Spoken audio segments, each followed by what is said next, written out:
Welcome to One Sharp Sword, cutting through to what matters most. I'm your host, your guide, the Outfluencer, Dr. Wayne Pernell, Dr. P.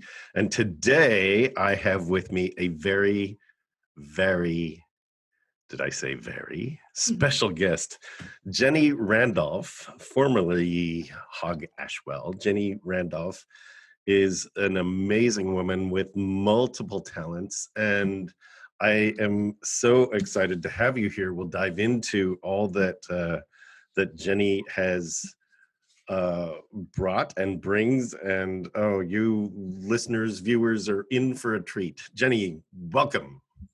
Thank you. It's good to be here. So let's start a little bit with where you are, why I think what you're doing is so exciting. Just clue our audience into what magic you bring to the world. I'm a former lawyer, now current mom and leadership coach and channel. So I'm up to bridging all of us with the spiritual realm, bridging clients to the spiritual realm for guidance on their biggest questions about life, about their purpose, and believe that we all need to be living that way when we remember that we are spiritual beings having a human experience. When we remember that and we tap into that and we let that guide us here, the world will look very different. And that's what I'm helping create. It's amazing. So you say former lawyer. A lot of people I know that have gotten out of law call themselves recovering lawyers. Um,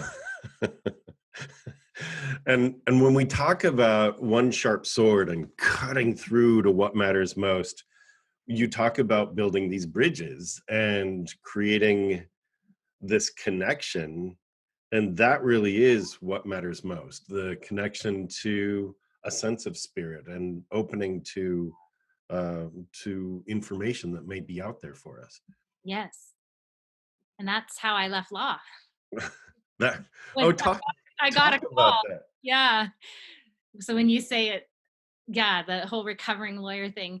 I was on my first day, like very, very first day of my first full-time law position, right out of Northwestern Law School back in 1996, feeling that I had it made because I had a secretary, I had a paralegal, I had an office with a view, like things were great. You And were somebody. I was somebody and I had achieved now after 7 years of school.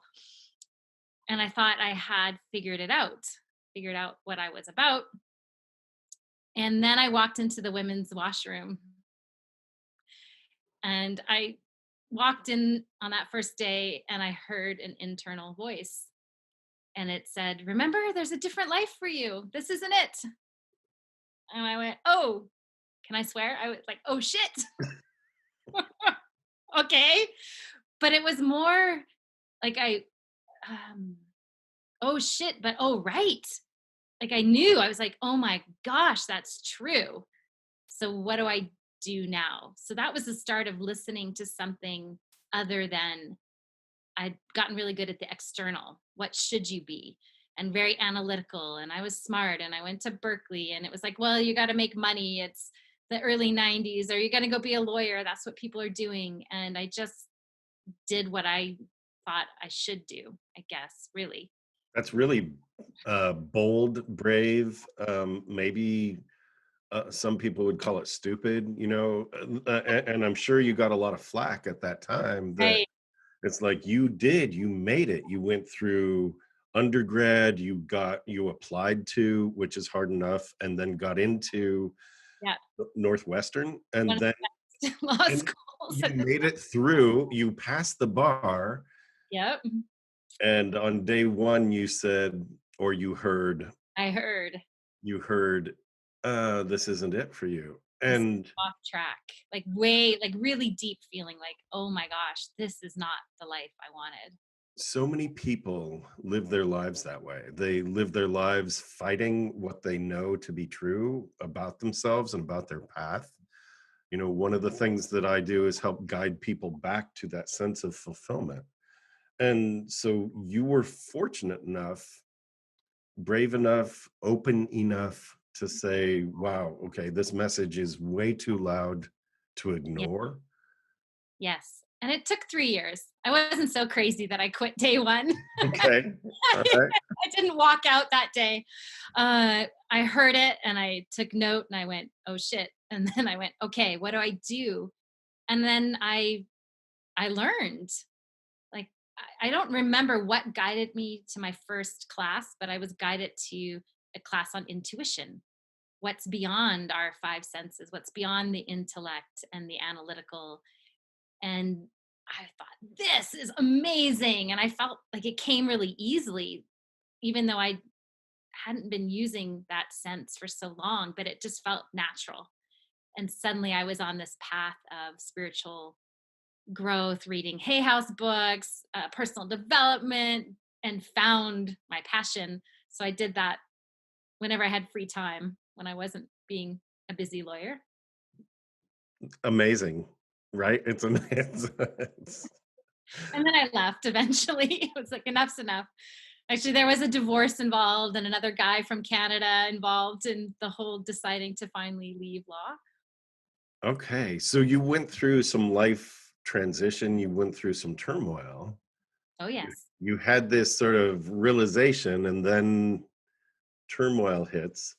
There's a Mhm. lot of rebuilding that happens, and I think so many people in the audience can relate to that. That we really become who we're meant to be when we stop being who we should be. Yes. And it's not all a rosy path. That's what I like to say. When you begin to feel there's something more in your life, or even get a pretty clear sign, because later on I got a really clear message that you are a bridge to the spiritual realm, like this is what you're here to do. Wow. And it wasn't all easy just because I knew that. In fact, it got really difficult again because there was all of this other identity. There was a lot of fear about coming out with that. What would people think? I think anybody's dream, anything you really feel is true, there's an edge of, well, doubt for sure, an edge of uncertainty, an edge of fear, because then you'd really be yourself and vulnerable. And what if it doesn't work out? It's my purpose. And so I think it doesn't create a smooth path, but it creates a fulfilling path. That's awesome, because if you look at life, it's not smooth. Right. Yeah. Right? At least it can And be fulfilling. yeah, being able to hope for and live into fulfilling is tremendous. What did people say? Depends on who I talk to. So in, I guess I would say in 2013, I had I was studying to be a therapist because I became a therapist as my second career. And that was when my teacher looked at me and she was quite intuitive. And she said, "I know what your purpose is. You're a bridge to the spiritual realm." And everything in me, I just started crying because I felt like I had been seen for the first time ever in my life, Mm. even though I didn't even know that I wasn't being me. It was but it just, the truth of it just brought tears, a recognition, Can and I then big question: what the heck does that look like? can Like, I ask you, that- how old were you at that time, at that point? oh boy, I was 42 years old, 7 years ago. Amazing, Hmm. right? I talk about Three kids. my my bounce happened at 42 also. Oh, really? Oh, So it's yeah, incredible, right? That yeah. you're on a path, you're on a beautiful path. It's the supposed to path. Mm. And at some point you go, this isn't fulfilling. You were lucky enough to have The angels telling me. big old signs and megaphones, right? And Yeah, right.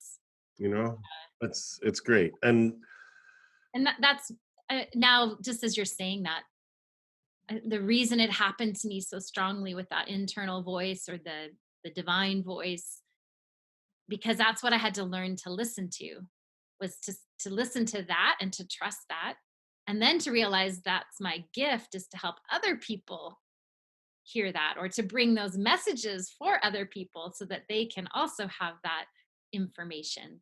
So it always, the journey we walk is the journey we now get to help others walk. So it Isn't that makes great? sense. Yeah. Yeah. It's a form of the wounded healer healing, Yes. right? That we bring what we need for ourselves. We bring to others what we, Yes. yeah. Yeah. Talk a little bit about what you've had to overcome and what challenges and Mm, what did you learn along the way? right. Okay. So it's the journey. It didn't start and end with hearing that call as a lawyer and then quitting and becoming the bridge. There has been a lot of constantly letting go of what I had planned or what I thought life should look like, Mm. and being open to what was actually facing me and what Mhm. was the highest action for me. If I am going to be true to myself, true to the divine, true to my path in the current situation, what's the best choice? Because I've ended up now ending and being through 3 marriages through all of this. Um, and for me, that was a whole process wrapped into who am I and what's my calling, and this sometimes seen as strange gift to bridge to the spiritual realm. It was undoing this belief that I had to hide who I was to fit in. Nice. And that's been like a life since I was little. Like I know at 10, when we moved across the country and I changed schools, everything changed. I suddenly was the strange one, the smart one, teased for being smart. Different then because I was from California, where I grew up, and here I was in Virginia, and they didn't know what to do with me because I didn't surf like a California girl should surf, right? It's like I didn't even live near the ocean. They had no concept. And I just remember thinking, I don't want to feel this, that I don't belong. So I'm going to be what I need to be popular. But luckily, I knew enough value that my parents had given me to hold on to the part of me that had my best interest, though. So I stayed smart. I didn't like suddenly stop being good in school. I didn't start partying and doing drugs, but I just tried to be likable. I just became this pleaser, this chameleon, and then lost touch with, well, and what do I like? If I could just be me, what would I actually do? It wouldn't have been become a lawyer. So becoming a lawyer was a direct effect of Wow. how do I, it's almost like, how do I make up for the fact that they're going to tease me for who I am? So I got to be really good at just being the yes girl, or yeah, it was interesting. So I know that that's been, whew, that element of that has been going on until I was 48 years old. That's Right. huge, right? That's huge because I believe so many of us do the go along to get along kind of dance that Ah, yes. we need to fit in, we need to be what other people think we should be. And at some point, that becomes so uncomfortable that you end up imploding or Yes. hiding or Tragedy strikes from the outside. dying a little bit. Yeah. Yeah. Now you've reinvented yourself multiple times along the way, and it's interesting that not too many people could say that they've been married 3 times in as short a span as you, and Yeah. which means that you gave yourself into a space that you thought was the right place a few Oh, times, and, yes. And and it really, does. Like that's the thing. Even being a lawyer, there's no, and when I work with clients, the same thing. You just do what's right from the most of your core at that moment. But if you're on a path of growing and learning more about yourself, who you who you are is changing and transforming, and sometimes the relationships don't continue to do that with you. That has been my case. Yes. In that moment, like I couldn't go back and have made a different decision because in that moment, I used all of the resources that I had at that time. I used them as the most I knew about myself at the time, right? Like we can't jump ahead 10 years. Now that what I know about myself, I just didn't know then. But True. I was already committed to following like spirit and my highest purpose at the times when I decided to get married even. It's it has been a transformational life for me. This is my journey this time. And each time I thought I'm done. This will be it. And So do you have a different philosophy now? oh, then this will be it. Yeah. Ooh, good question. Ooh, that's a good one, Dr. B. I don't know if I'd looked at it that way. Um, other than a different, yeah, I think hi, it would be you can only follow what you know at that time, and you to be in right action as much as right action as you can in any moment. I mean, even what's going on with the coronavirus right now, how many of us had plans, right? We had our idea of what the next few months would look like with our business, with our travel, with our, and suddenly it's not True. what we're faced with something totally different. And so it's how do I serve now? What's true right now with the current situation? And how is it helping me to grow? So that would be the other wisdom in each relationship as it was ending. Like I didn't just get out. I did counseling. I did uh, personal development workshops. Tried to work it out together. Like there was a lot of always using it to learn more about each other Nice. and have it be a decision that moved the whole family forward, really. If we're honoring being authentic, if we're honoring happiness, if we're honoring everyone getting to be on their true path, because that became the higher value than let's just stick it together because we should. That's great. Yeah, being able to in terms of one sharp sword, in Mm, terms of cutting through to what matters most, very often we have to cut out what no longer matters, and mm. cutting out should is a big deal, right? Cutting out should is a big deal. I still use that word way too much. I catch Yeah, myself shitting on myself. there you go. It's one of my top 3 watchwords that I talk about. Okay. Yeah. Why, but, and should are the top 3 to Yes. eliminate. Um, so I love this. I've been taking some notes as we've been talking. And I love this, right? So just to honor who you are, growing and changing, be in right action. Mm. What's true right now? And how is what I'm going through helping me grow? How Mhm. is this all helping me grow? Yes. And everybody's path will look different, right? Like I just think just because I think that can tend to happen. We're looking at a leader or someone who's their teacher and we think, oh, well, um, she had to leave law and she got divorced 3 times. But that doesn't mean anyone else's path is going to have to look like that. Somebody could still be a lawyer and it could be their most fulfilling reason they're here. So I think it's important to always go looking to for your own, what is your path, are you called to do, and that answer may be different, and getting support. I always think getting support in that answer, support from someone like me that tunes to the spiritual realm, asking God, your higher power, what for support, asking a counselor for support, talking to trustworthy friends for support. It's decisions to be made with a lot of inquiry, not lightly. That's awesome. Really good. Um, so good. Uh, Again, I want to underscore everyone's path is not probably different. It's definitely different. Yeah, And right. it's and in terms of shoulds, that's one really it's supposed to be different, right? We're supposed to have different paths.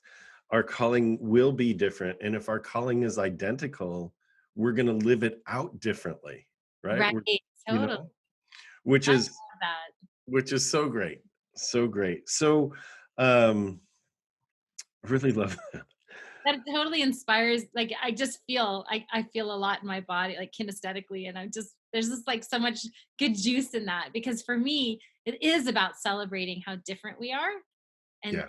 and getting to be I've been calling myself, I'm kind of a unicorn, but I've been trying to pretend I'm not different.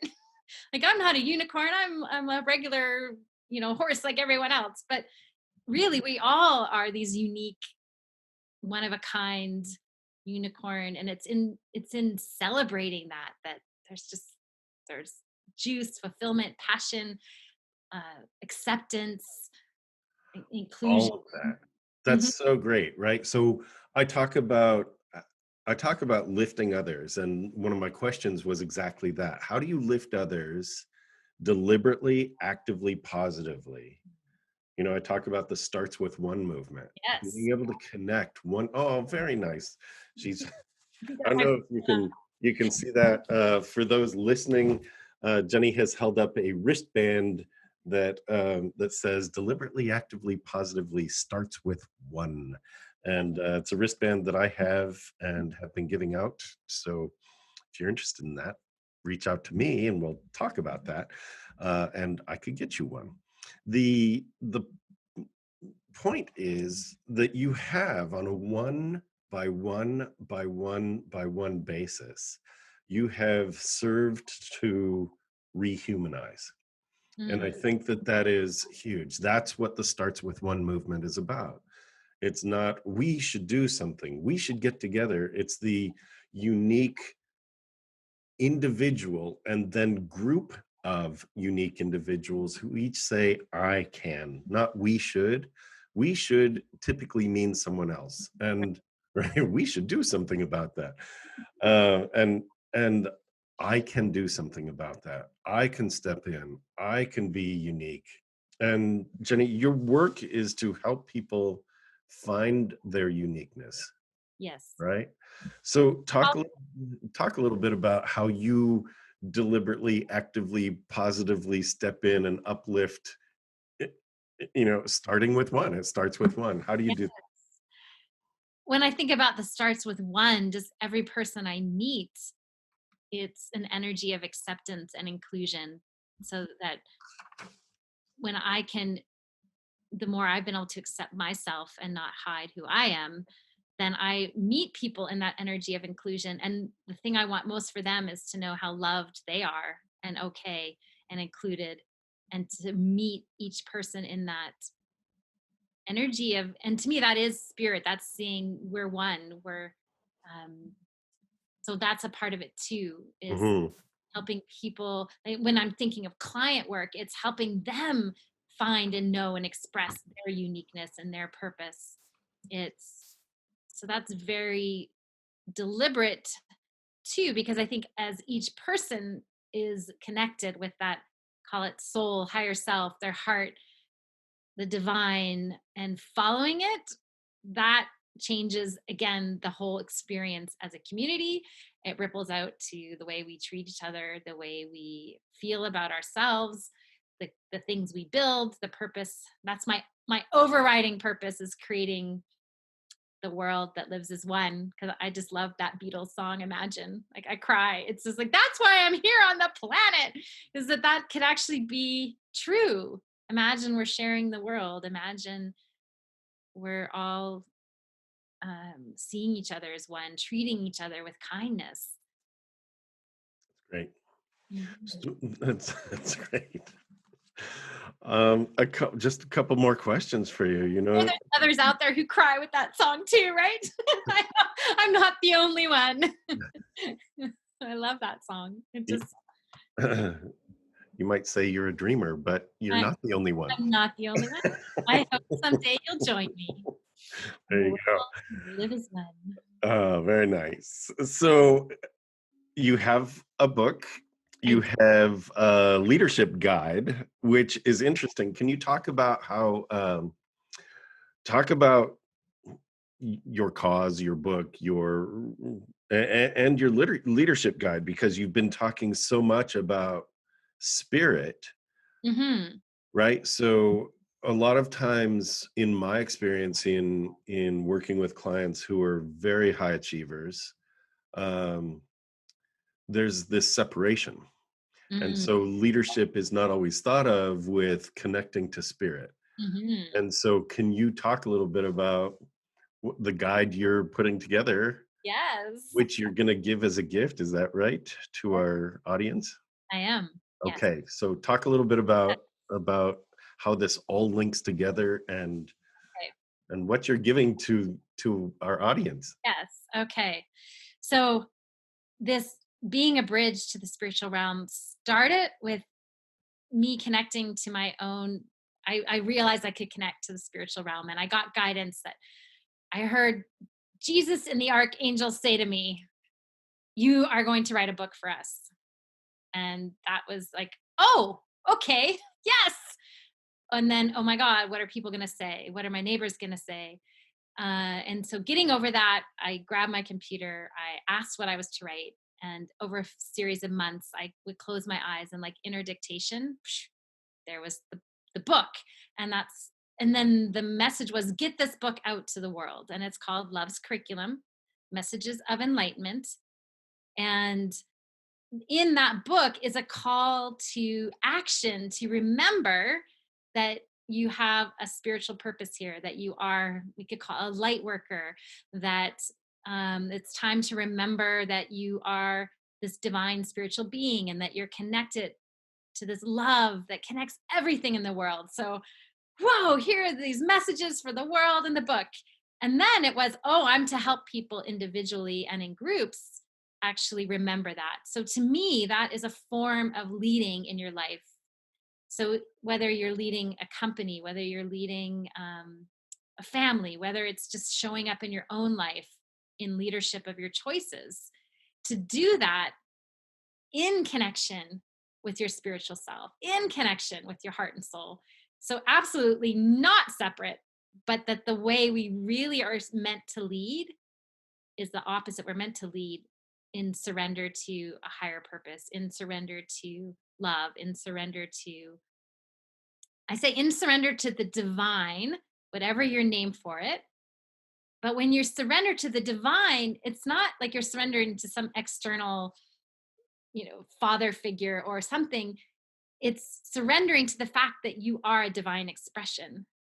So if we're divine expressions, when we get out of fear and our own limited thinking and we surrender to that higher power to guide us, then we're like, oh, I'm being what I'm actually supposed to be here. So there's all this like feeling of you're being authentic, you're fulfilling your own purpose.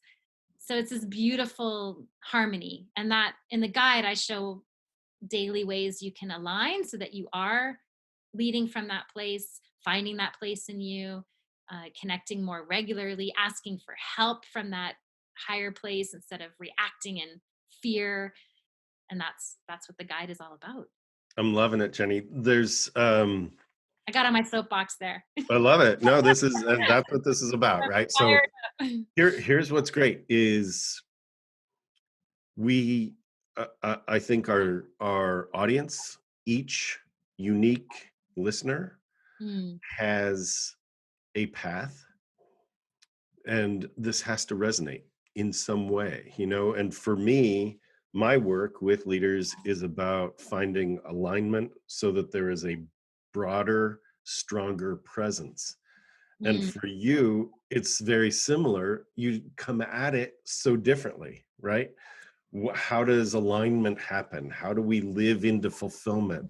How right. is it that we humans are on this path and go, I know there's more. I know there's more. And just feeling like, oh, how do I find it? Yeah. And so you and I do work to get others there. Hmm. And it's from a different angle. And I love that because there's such great room to allow for that opening in Yeah. whatever way it is, right? Well, like we were saying at the beginning, we might do the same. People might have a similar purpose, but they do it differently because we're all unique. We're not meant to all be carbon copies of Isn't each that, other. isn't that great? It's awesome. It's Yeah. awesome. Yeah. So, Love's Curriculum. You said it kind of fast. I want to make sure that Sure. our audience can get that. Lovescurriculum.com/leadership guide, right? So that's where you're going to find it. Lovescurriculum.com leadership guide. And Jenny has what was the name of your book? Love's Curriculum, Messages of Enlightenment. There you go. And it's from Jenny's former names, Jenny Hogg Ashwell. Yes. These days, Jenny Randolph. Back to my roots. There you go. Awesome. Anything else you want to share? Thank you. I'm just grateful to have been here. Thank you for the insights that I gained too by being in this dialogue with you. And I will thank you for your Starts with One movement too. So everyone get a bracelet if you don't have one. Awesome. You can go to startswithone.com and start taking a 21-day free journey as well. So there's so many options and offers and resources for our audience today. Yes. It's great. And that would actually be my final note is you're not alone in whatever you're facing, whatever you're trying to figure out. It takes a team. It reach out, whatever that support. I That's been a lesson for me is to get more and more support, to know that support is okay, to know like being a high achiever too. Sometimes we can think I'm supposed to figure this all out and I should be able to do this on my own. And it's absolutely the opposite. And that's part of that, the whole, what did you say, embracing humanity again, or it like we're meant to connect, we're meant to support each other. No one's meant to just figure it all out on their own because then we wouldn't have connection and love and all those good things. Isn't that great? Good. Jenny Randolph, thank you for joining me. This is One Sharp Sword, cutting through to what matters most. I'm Dr. P, Dr. Wayne Pernell. We'll see you here again.